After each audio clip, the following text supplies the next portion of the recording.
Siapakah Al-Imam At-Tirmidzi? Bagaimana rihlah talabul ilminya? Pujian-pujian ulama kepadanya. Siapa guru-gurunya? Siapa pula murid-muridnya? Bagaimana prestasinya di dalam karya-karyanya? Dan bagaimana wafatnya?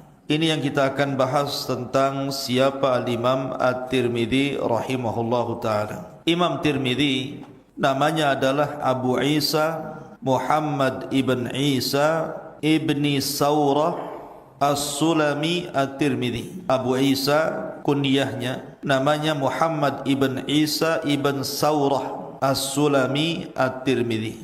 Dan Imam Tirmidzi satu di antara sekian para ulama yang disebut dengan mukharrij, ulama yang mengeluarkan hadis Nabi SAW yang kemudian dibukukan dan bukunya menjadi masdar sumber dari sumber-sumber hadis Nabi SAW yang jadi rujukan kita kaum muslimin sampai hari ini, bahkan sampai kiamat dibangkitkan. Lah, Imam Tirmidzi hidup di masa kurun yang sangat mulia.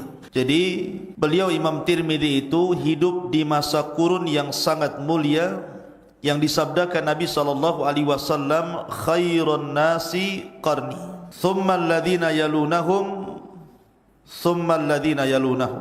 Sebaik-baik generasi adalah generasiku, kata Rasul, dan sahabatku. Kemudian yang setelahnya para tabi'in, kemudian setelahnya para tabi'ut tabi'in. Lah, Abu Isa Imam Tirmidzi atau Muhammad ibn Isa ini hidup di permulaan abad ketiga, di masa tabi'in. Artinya masa keemasan, masa di mana para ulama masih banyak yang hidup dari ulama-ulama besar Islam.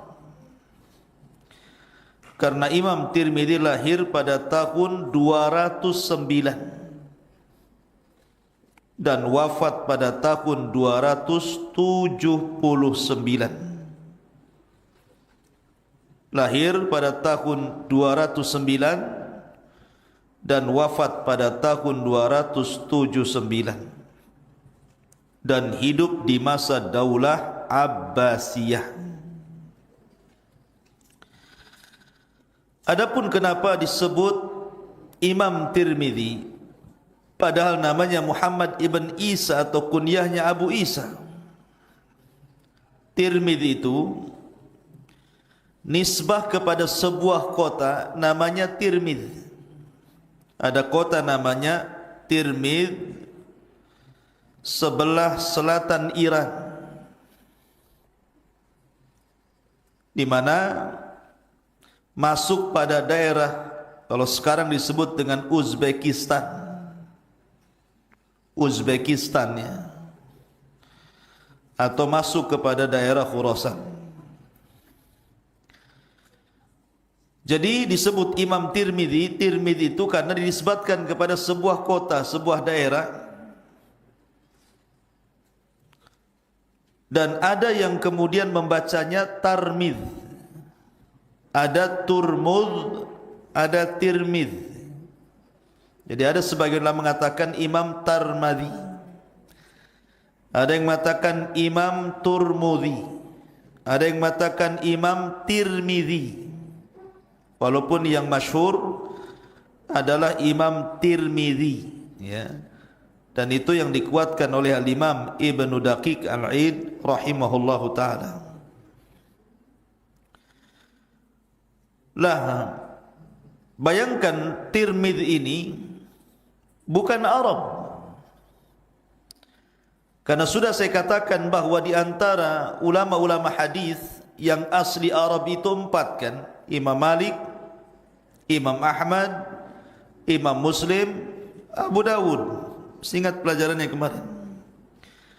Kemudian yang bukan Arab, Imam Bukhari, Imam Nasai, Ibnu Majah, dan Tirmidzi. Ini bukan orang Arab. Tetapi walaupun Imam Tirmidzi bukan Arab, bukan berarti dia tidak bisa menjadi ulama yang menjangkau bangsa Arab itu sendiri. Dan itulah Islam, ikhwatu fiddin, apabila membuka sebuah daerah yang daerah itu non muslim, kemudian dibebaskan maka pasti Islam akan menjadikan anak-anak mereka menjadi ulama-ulama dunia. Beda dengan Belanda, jajah negeri kita jadi romusa, bekerja paksa, bukan disekolahkan gitu ya. Tapi kalau Islam membebaskan sebuah kota, maka Islam akan mencerdaskan kota itu sehingga lahir para ulama-ulama dunia seperti Imam Bukhari, Tirmidzi, Ibnu Majah, Nasai, dan banyak karya dari ulama-ulama yang bukan Arab. Dan itu menunjukkan bahwa Islam ini bukan milik orang Arab, tapi Islam adalah agama langit untuk seluruh manusia. Wa ma arsalnaka illa rahmatan lil alamin. Ma'asyiral muslimin, santri ikhwan dan akhwat yang dimuliakan Allah Subhanahu wa taala. La Imam Tirmidzi ini masuk dari kategori ulama yang diperhitungkan, terutama dalam karyanya. Di dalam mengumpulkan hadis-hadis Nabi sallallahu alaihi wasallam, Imam Tirmidzi ini selalu disebut. Makanya kan ada istilah di dalam mustalahul hadis itu yang sudah saya jelaskan pada pertemuan yang lalu-lalu, ada istilah akhrajahu arba'ah, akhrajahu sittah, akhrajahu sab'ah, akhrajahu khamsah, akhrajahu thalatha. Hadis ini dikeluarkan Imam 4, hadis ini dikeluarkan Imam 6, hadis ini dikeluarkan Imam 7, hadis ini dikeluarkan Imam 5, hadis ini dikeluarkan Imam 3. Imam Tirmidzi masuk semua. Kalau disebutkan hadis ini dikeluarkan Imam 4, Tirmidzi masuk dalam 4 ulama itu. Abi Dawud, Tirmidzi, Nasai, Ibnu Majah. Kalau disebut sittah, 6, Tirmidzi masuk di situ dari 4 ulama ditambah Bukhari Muslim. Kalau masuk pada sab'ah ulama yang 7, maka Imam Ahmad dimasukkan di situ dan Tirmidzi ada di situ. Kalau dikatakan dikeluarkan 3 imam, salah satunya Tirmidzi, setelah Abu Dawud, Nasai, Tirmidzi. Dikeluarkan Ibnu Majah. Kalau disebutkan khamsah, berarti masuk padanya Imam Ahmad dan 4 imam Abu Dawud, Tirmidzi, Nasai, dan Ibnu Majah. Jadi Tirmidzi masuk semua pada mustalahat hadithiyah ini. Menunjukkan bahwa ini bukan orang biasa Imam Tirmidzi ini. Bahasa kitanya bukan kaleng-kaleng, ya, tapi drum lebih besar lagi.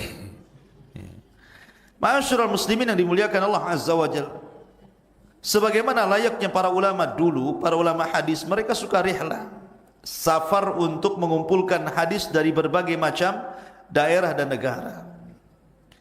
Dan itu menunjukkan kesungguhan para ulama dulu dalam menuntut ilmu. Lah Imam Tirmidzi ini rihlah ke Hijaz. Hijaz itu Mekah dan Madinah, dan berguru kepada ulama yang ada di Mekah dan Madinah. Kemudian rihlah ke Irak, kemudian rihlah ke Khurasan, kemudian rihlah ke Kufah, ke Rai, Naisabur, Baghdad, sampai ke Basrah, bahkan sampai ke Bukhara, tempat lahirnya Imam Bukhari. Dan di Bukhara inilah dia melazimkan diri untuk belajar kepada Imam Bukhari. Bahkan guru yang mempengaruhi kecerdasan Imam Tirmidzi adalah Imam Bukhari. Imam Bukhari itu guru besarnya Imam Tirmidzi yang mencetak Imam Tirmidzi menjadi ulama hadis dunia. Luar biasa. Banyak soalan-soalan yang kemudian ditanyakan kepada Imam Bukhari, kemudian dijawab Imam Bukhari, kemudian ditulis dan menjadi karya. Itulah Imam Bukhari pengaruhnya kepada Imam At-Tirmidzi rahimahullahu ta'ala. Bahkan Imam Bukhari sangat tawadhu'nya kepada Imam Tirmidzi, mengatakan apa? Ya Tirmidzi, man tafa'tu bika akthar mimman tafa'ta minni. Wahai Tirmidzi, ketika aku mengajar dirimu, manfaat yang aku dapat jauh lebih banyak dibandingkan manfaat yang kau dapat. ilmu yang aku dapat dari kamu jauh lebih banyak daripada ilmu yang kau dapat dari aku, kata Imam Bukhari. Saking tawadhunya tuh Imam Bukhari. Bahkan tradisi para ulama dulu, apabila seorang guru kagum dengan murid, maka guru itu akan meriwayatkan 1 atau 2 hadis dari muridnya. Lah Imam Bukhari juga sama. Dia meriwayatkan hadis dari Imam Tirmidzi 1-2 hadis, dan itu menjadi sebuah kebanggaan Imam Tirmidzi bahwa Imam Bukhari mengambil ilmu dari dia walaupun 1-2 hadis. Menunjukkan bahwa Imam Bukhari sangat mengagungkan Imam Tirmidzi, tentu karena kecerdasannya. Ma'asyiral muslimin, santri ikhwan dan akhwat yang dimuliakan Allah Azza wa Jalla. Tetapi nanti ada kisahnya. Imam Tirmidzi ini kan orangnya ahli ibadah, orangnya zuhud, dan orangnya mudah menangis. Saking banyak menangis, ada yang mengatakan akhirnya dia mengalami kebutaan di akhir hayatnya. Ada yang mengatakan bahwa sebab butanya karena dia selalu menangis karena sedih akan kematian gurunya Imam Bukhari. Wallahu a'lam. Yang jelas bahwa Imam Tirmidzi dia buta di akhir hayatnya. Adapun yang mengatakan dia buta dari lahir tidak benar. Imam Tirmidzi ini buta ketika di masa tua, karena dia banyak menangis karena takut kepada Allah Azza wa Jalla. Ada juga yang mengatakan sebab butanya karena dia sedih akan kematian gurunya Imam Bukhari, sehingga dia banyak menangis, akhirnya mengalami kebutaan di akhir hayatnya. Ma'asyiral muslimin wal muslimat rahimani wa rahimakumullah. Taib.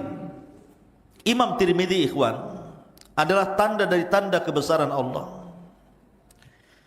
Dia adalah tanda kekuatan hafalan. Bagaimana ulama dulu itu kalau menghafal luar biasa, sekali dengar langsung hafal. Kalau kita sekali mendengar langsung lupa. Kalau orang dulu sekali dengar langsung hafal. Tidak perlu diulang 2-3 kali, 1 kali saja. Kayak MP3 di kepalanya, ada rekamannya. Dan itu diceritakan oleh Imam Tirmidzi sendiri, kisah Imam Tirmidzi dengan ulama Mekah. Jadi suatu ketika Imam Tirmidzi ini safar rihlah dari Turmud menuju Mekah ke negeri Hijaz.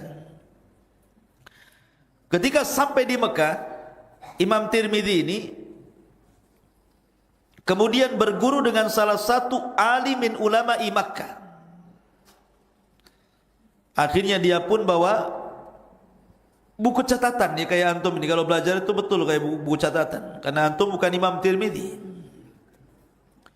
yang sekali hafal dengar langsung hafal. Jadi catat Imam Tirmidzi itu mencatat hadis dengan matan dan sanadnya. Kalau syekhnya mengucapkan haddatsana fulan qala haddatsana fulan qala Rasulullah, dicatat 1, 2, 3 hadis sampai berlembar-lembar. Kemudian dia pulang. Ya. Kemudian keesokan harinya dia ingin mengulang lagi, membenarkan isi catatannya, takut ada yang salah. Karena terburu-buru, salah pula dia mengambil catatan. Harusnya dia mengambil catatan yang sudah ditulis dari gurunya kemarin, malah mengambil catatan buku kosong yang enggak ada catatannya. Berangkat dia enggak tahu kalau bukunya itu kosong. Ketika sampai di majelis ilmu di depan syekhnya itu,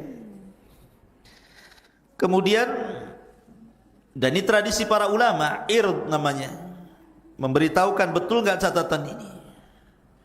Ketika sampai di majelis itu, tahu catatannya kosong, malu Imam Tirmidzi.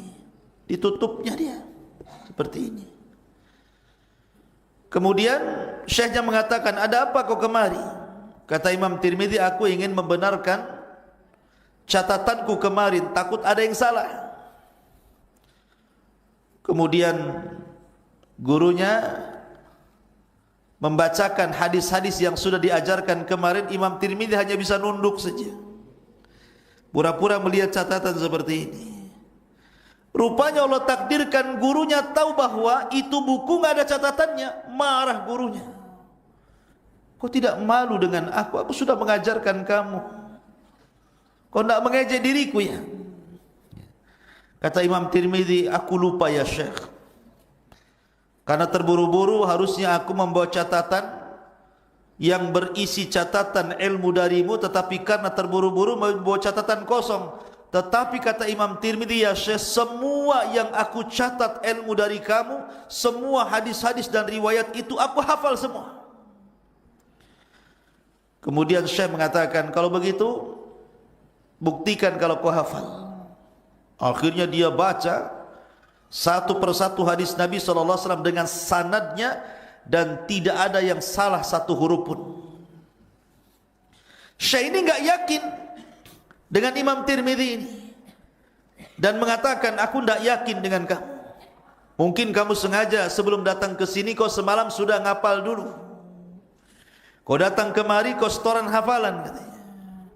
Kata Imam Tirmidzi, tidak. Aku belum menghafal, aku hanya mencatat tulisan kamu kemarin ya Syekh, dan aku langsung ingat. Kata Imam Tirmidzi, begini saja Syekh, kau uji aku. Berikan kepadaku 40 hadisan, 40 hadis yang hadis itu belum pernah aku dengar. Bacakan kepadaku 40 hadis yang hadis itu belum pernah aku dengar. Akhirnya Syekh membacakan 40 hadis dengan matan dan sanadnya, dan hadis itu belum pernah didengar Imam Tirmidzi. Selesai membaca 40 hadis, Imam Tirmidzi mengulangnya kembali tanpa ada satu huruf pun yang salah. Bayangkan ya. Kata Syekhnya, demi Allah aku tidak melihat orang semisalmu dalam kekuatan hafalan. Antum hafal Arba'in Nawawi berapa hari? Arba'in Nawawi itu sambil nongkrong lah di bawah kasur itu ya, nggak hafal-hafal. Ini sekali dengar 40 hadis loh, hari itu dibacakan, hari itu pula dia hafal. Tuh orang dulu, kenapa kekuatan hafalannya luar biasa coba? Karena di dalam pemikiran mereka itu tidak ada lain kecuali karena cinta dengan ilmu. Karena di zaman itu belum ada handphone, sibuk main handphone. Ya. Di zaman itu belum ada mainan, belum ada hal-hal yang melalaikan. Memang ibadah saja. Sehingga wajar kalau Allah berikan kekuatan hafalan yang luar biasa. Itulah ulama dulu.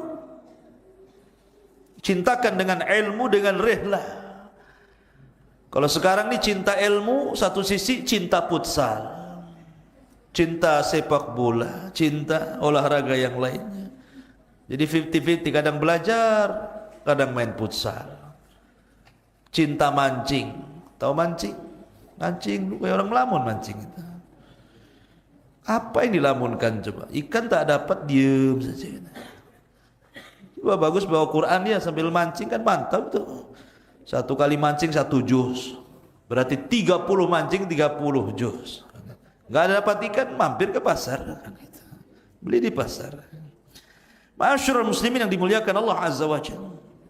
Taib, itu bukti kekuatan hafalan Imam At-Tirmidzi atau Tirmidzi rahimahullahu ta'ala. Kemudian juga Imam Tirmidzi, ikhwan yang dimuliakan Allah Azza wa Jalla, selain memang orangnya zuhud, suka menangis, wara, dan begitu seterusnya, Imam Tirmidzi ini memang dilebihkan oleh Allah Subhanahu wa ta'ala bukan hanya kekuatan hafalan, tapi kecerdasan. Bayangkan dia rangkum dalam kitab sunannya itu semua madzhabul arba, fikih mazhab 4, dia gabungkan itu. Ketika dia belajar di Kufah untuk mendapatkan pengetahuan tentang mazhab Ashabur Ra'i atau mazhab Abu Hanifah, dia cari murid-muridnya Abu Hanifah. Belajarlah kepada Ibnu Abi Layla dan kepada murid-murid Imam Abi Hanifah yang lainnya atau murid dari murid-murid Abu Hanifah, dan memperdalam mazhab Hanafi. Kemudian dia berangkat ke Hijaz, ke Mekah dan Madinah, Maka dia berusaha untuk mendalami fikihnya Imam Malik. Belajarlah kepada Ishaq ibn Musa al-Ansari, muridnya Imam Malik. Ishaq ibn Musa al-Ansari, muridnya Imam Malik, maka dia perdalam mazhab Maliki. Kemudian dia juga belajar mazhab Syafi'i, baik fatwa Imam Syafi'i yang lama ataupun fatwa Imam Syafi'i yang baru. Dalam istilah mereka ada qaulul qadim, ada qaul jadid. Maka belajarlah dari Al-Hasan Az-Za'farani, Al-Hasan Az-Za'farani, pendapat Imam Syafi'i yang lama. Kemudian belajar kepada Rabi ibn Sulaiman, madhab Syafi'i yang baru. Karena madhab Baghdad beda dengan madhab Mesir. Ketika Imam Syafi'i di Baghdad, itu fatwanya beda. Ketika dia rihlah kemudian menetap di Mesir, 99% fatwanya diganti. Makanya ada istilah qaul qadim, ada qaul jadid. Imam Syafi'i itu. Kemudian dia dalami juga madhabnya Ahmad bin Hanbal, Ishaq ibn Rahawai, Sufyan al-Thawri, sehingga betul-betul Imam Tirmidzi menguasai madhab para ulama. Disitulah Allah berikan kecerdasan fikihnya Imam Tirmidzi. Bukan hanya sekedar mengumpulkan hadis, tetapi dia gabungkan antara hadis dan fikih. Itulah Imam Tirmidzi rahimahullahu ta'ala. Taib, bagaimana pujian para ulama? Karena seseorang itu dianggap memiliki keutamaan kalau dipuji banyak orang. Kayak antum ini cerdas, banyak orang muji, oh si fulan ini Masya Allah cerdas sekali. Berarti memang direkomendasikan orang itu orang cerdas. Sama dengan orang ngomong, oh si anu tuh bego tuh, ya berarti memang bego dia kan begitu. Ya kalau semua orang ngomong begitu, ya. Tapi kalau semua orang memuji, apalagi yang memujinya ini orang bukan orang biasa kan, berarti itu tazkiyah namanya, rekomendasi. Lah Imam Tirmidzi ikhwan, dikatakan oleh para ulama, Al-Imam As-Sam'ani mengatakan apa?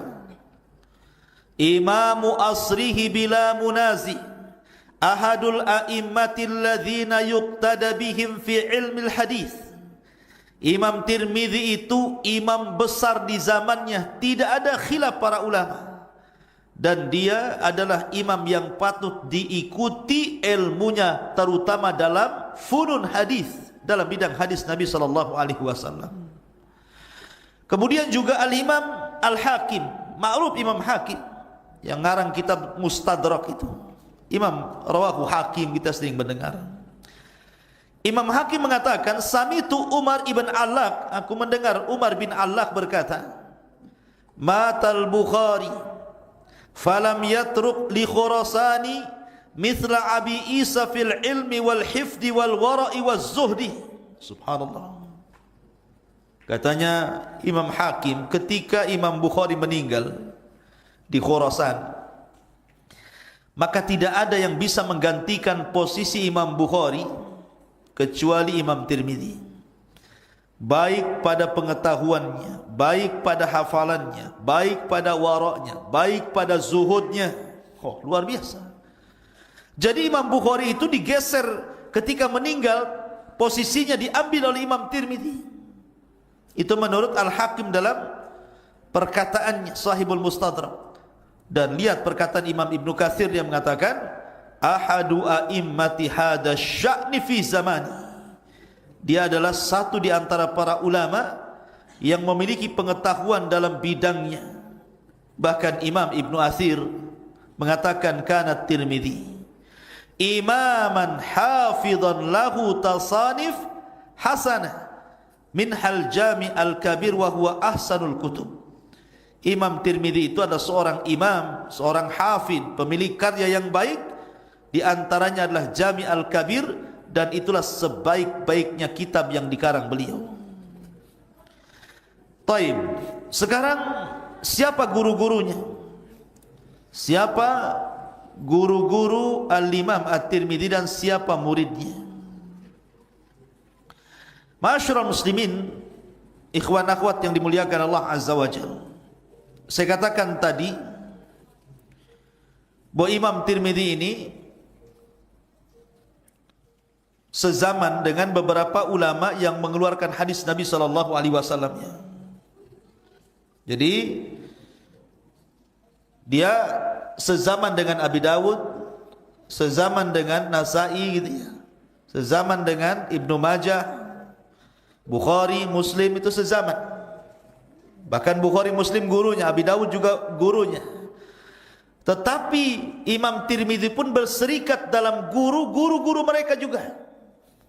Terkadang saya ngajar, Imam Bukhari, Muslim, Abi Dawud kumpul juga di satu kelas. Jadi berjumpa dengan guru-gurunya gitu ya. Lah, dan itu kecerdasan Imam Tirmidzi. Tetapi dari imam-imam pengeluar hadis ini, yang paling berpengaruh guru besarnya adalah, saya ulangi dari tadi, siapa? Imam Bukhari. Tapi guru pertama yang memberikan pengaruh kepada Imam Tirmidzi adalah Ishaq ibn Rahawai. Ishaq ibn Rahawai. Kemudian Qutaibah ibn Sa'id. Itu yang paling berpengaruh tuh, Ishaq ibn Rahawai, Qutaibah ibn Sa'id, kemudian Mahmud ibn Ghailan.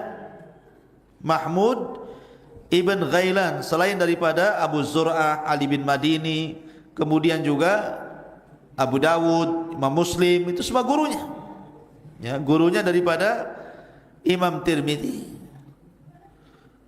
Kemudian murid-muridnya dari Imam Tirmidzi ini, banyak murid-muridnya menjadi ulama besar. Di antaranya Ahmad ibn Ali Al-Mukri, Ahmad ibn Ali Al-Mukri, Abu Bakar Ahmad ibn Ismail As-Samarqandi, Abu Bakar Ahmad ibn Ismail As-Samarqandi, Abu Hamid Ahmad ibn Abdullah Al-Marwazi, itu muridnya, dan sederetan ulama-ulama yang lain yang menjadi murid-murid Imam Tirmidzi. Gurunya ulama dunia dan murid-muridnya pun menjadi ulama dunia. Jadi guru-gurunya yang ulama dunia itu mencetak Imam Tirmidzi menjadi ulama dunia, dan dari Imam Tirmidzi lahirlah ulama-ulama dunia juga dari murid-muridnya. Luar biasa. Itulah Imam At-Tirmidzi rahimahullahu taala. Lah Imam Tirmidzi, ma'asyiral muslimin yang dimuliakan Allah Azza wa Jalla, tadi sudah saya sebutkan bahwa Imam Tirmidzi ini lahir pada tahun 2009 dan wafat pada tahun 2079 akhirnya. Artinya beliau kurang lebih memiliki usia 70 tahun ya.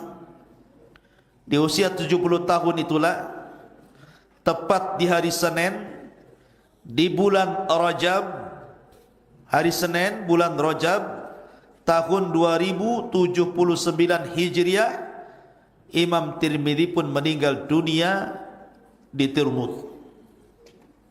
Imam Tirmidzi meninggal dunia di Tirmidz. Tetapi di zaman itu ikhwan, ada 3 Tirmidzi. Zaman yang berdekatan itu ada 3 yang namanya Tirmidzi, Imam Tirmidzi itu. Tapi yang paling masyhur adalah Abu Isa atau Muhammad ibn Isa As-Sulami At-Tirmidzi, atau dikenal dengan Imam Tirmidzi Sahib As-Sunan. Di sana ada namanya Hakim At-Tirmidzi. Hakim At-Tirmidzi pengarang kitab pengarang kitab Khatmul Wilayah. Akidahnya aneh karena dia mengatakan bahwa para wali itu, sebagian para wali lebih afdal dibandingkan para nabi.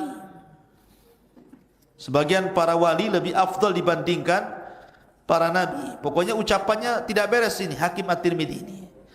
Cuman dia punya buku namanya Nawadirul Usul fi ahadithir Rasul. Terkadang orang terkecoh ketika berkata Imam Tirmidzi, maksudnya Hakim At-Tirmidzi, orang menyangka bahwa itu adalah perkataan Imam Tirmidzi, padahal dari ulama sesat yang satunya Al-Hakim At-Tirmidzi. Ya. Jadi terkadang orang terkecoh gitu ya di zaman itu. Ada Imam Tirmidzi yang memang lahir pada tahun 279, ada Hakim At-Tirmidzi namanya Muhammad ibn Ali, lahir pada tahun 320 Hijriah sebenarnya. Perbedaannya di situ ya. Kalau Imam Tirmidzi lebih dulu 279, kalau Hakim Tirmidzi 320 Hijriah gitu ya. Sudah beda zaman, tetapi orang-orang setelahnya terkadang salah-salah. Terkadang ucapan Hakim Tirmidzi dinisbatkan kepada Imam Tirmidzi, akhirnya disangkanya Imam Tirmidzi punya pemahaman yang menyimpang kan gitu ya. Maka tidak benar, harus dibedakan antara Imam Tirmidzi, Abu Isa At-Tirmidzi dengan Hakim At-Tirmidzi. Ini biografi singkat daripada Imam At-Tirmidzi. Baik, sekarang masuk pada karyanya. Karya Imam Tirmidzi, Sunan At-Tirmidzi. Ada yang mengatakan bukan Sunan At-Tirmidzi tapi Jami' At-Tirmidzi. Jami' At-Tirmidzi. Apa bedanya Sunan dengan Jami'? Kalau Sunan itu hanya berkisar tentang hukum-hukum fikih saja. Tapi kalau disebut dengan Jami' At-Tirmidzi berarti mencakup hukum-hukum fikih, masuk juga perkara-perkara yang lain seperti keutamaan sahabat disebutkan di situ. Kemudian juga keutamaan Rasul, kemudian juga bab-bab yang berkaitan dengan akidah, ya, dengan tafsir, itu masuk juga. Makanya sebagian para ulama tidak ada yang menyebut, ada yang menyebutkan Jami' At-Tirmidzi, ada yang mengatakan Sunan At-Tirmidzi, walaupun yang masyhur disebut Sunan At-Tirmidzi. Lah, Sunan At-Tirmidzi ini ikhwan, dibandingkan sunan-sunan yang lainnya seperti Abi Dawud, Ibni Majah, Nasai gitu ya, dia ada kelebihan. Apa kelebihannya? Ini penting dicatat. Satu, kalau antum membaca kitab Sunan At-Tirmidzi pasti antum banyak ilmu nanti yang didapat. Nanti kalau antum sudah banyak pengetahuan tentang bahasa Arab, usul, ilmu-ilmu dasar, kemudian antum ingin belajar hadis, membaca kitab Tirmidzi apalagi dengan syarahnya gitu ya, itu nanti antum akan dapati beberapa ilmu dari bukunya Sunan At-Tirmidzi. Pertama, Imam Tirmidzi memang mengumpulkan hadis Nabi, jadi diletakkan hadis-hadis Nabi SAW dalam buku itu. Kemudian yang kedua, bukan hanya sekedar hadis-hadis Nabi yang dicantumkan di situ disesuaikan dengan perbab, tetapi juga Imam Tirmidzi terkadang mengambil catatan dari hadis itu secara fikihnya apa. Jadi istinbat hukum dalam fikihnya itu juga dicantumkan, dengan terkadang menukilkan beberapa perkataan sahabat, tabi'in dan tabi'ut tabi'in. Jadi kalau kita baca hadis langsung paham nih intisari hadis ini apa fikihnya gitu ya. Dia mengikuti thariqah Bukhari. Kemudian yang ketiga, Imam Tirmidzi juga dalam kitabnya beliau mencantumkan al-jarh wa ta'dil. Al-jarh wa ta'dil itu artinya bicara tentang seorang rawi ini lemah atau rawi ini sahih, fulan thiqah atau fulan dhaif gitu ya, dijelaskan. Ya. Kemudian yang keempat, juga Imam Tirmidzi terkadang menjelaskan rawi-rawi yang mubham. Jadi orang ini enggak jelas siapa namanya, maka dijelaskan, oh si fulan ini namanya. Makanya kemudian juga yang keberapa itu, yang keenam ya, dalam kitabnya juga di sini dicantumkan asma wal kunah. Jadi kalau sahabat Rasul ini pamannya namanya Abu Bakar, an Abi Bakar As-Siddiq radhiyallahu an. Siapa Abu Bakar? Abdullah ibn Uthman, dijelaskan namanya, kunyahnya dijelaskan, namanya dijelaskan. Atau kadang-kadang namanya dijelaskan baru kunyahnya dijelaskan. Seperti contohnya Abu Musa al-Ash'ari radhiyallahu an, dijelaskan, oh Abu Musa itu namanya Abdullah ibn Qais namanya, dijelaskan. Ya. Kemudian juga dijelaskan sahabat yang berjumpa dengan Rasul dan sahabat yang tidak berjumpa dengan Rasul, dijelaskan juga. Kalau dia menyebutkan sebuah riwayat, maka dia jelaskan, oh ini dia berjumpa dengan Nabi, nah, ini tidak berjumpa dengan Nabi. Disebutkan orang-orang yang berjumpa dengan Nabi dan orang-orang yang tidak berjumpa dengan Nabi.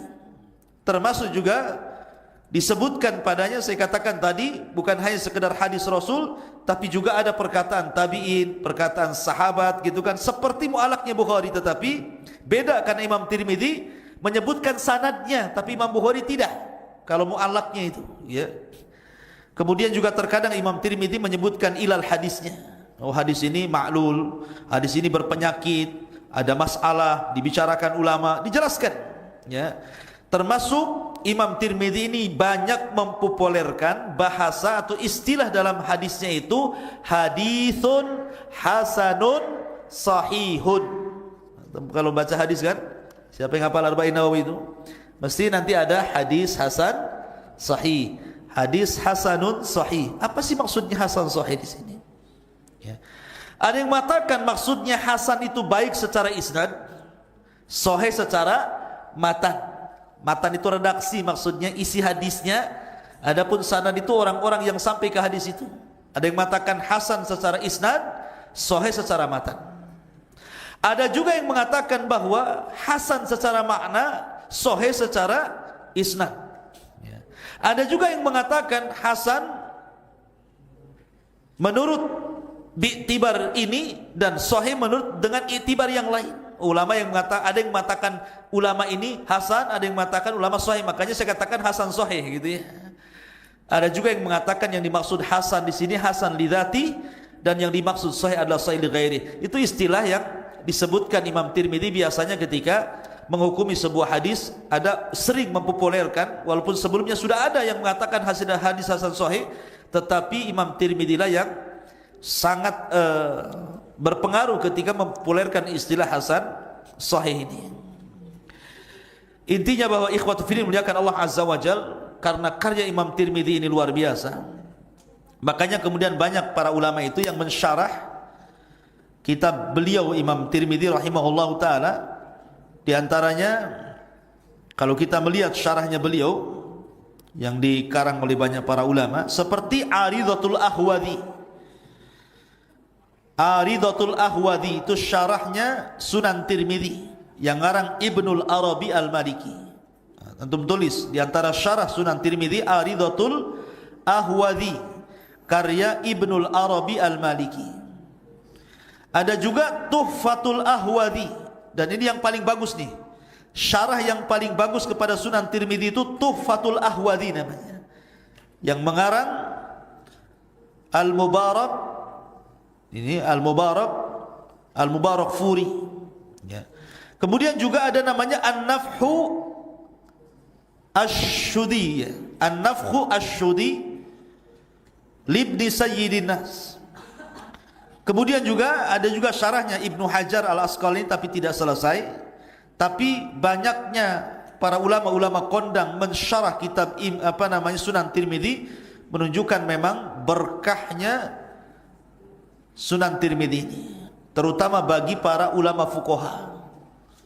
Terutama bagi para ulama fuqaha, ahli-ahli fikih itu, ketika mereka membaca kitab Imam Tirmidzi itu luar biasa bagi mereka faedah-faedah yang dicantumkan Imam Tirmidzi dalam karya besarnya Sunan At-Tirmidzi rahimahullahu taala. Ini diantara biografi singkat dari Imam Tirmidzi dan juga karya besarnya Sunan At-Tirmidzi.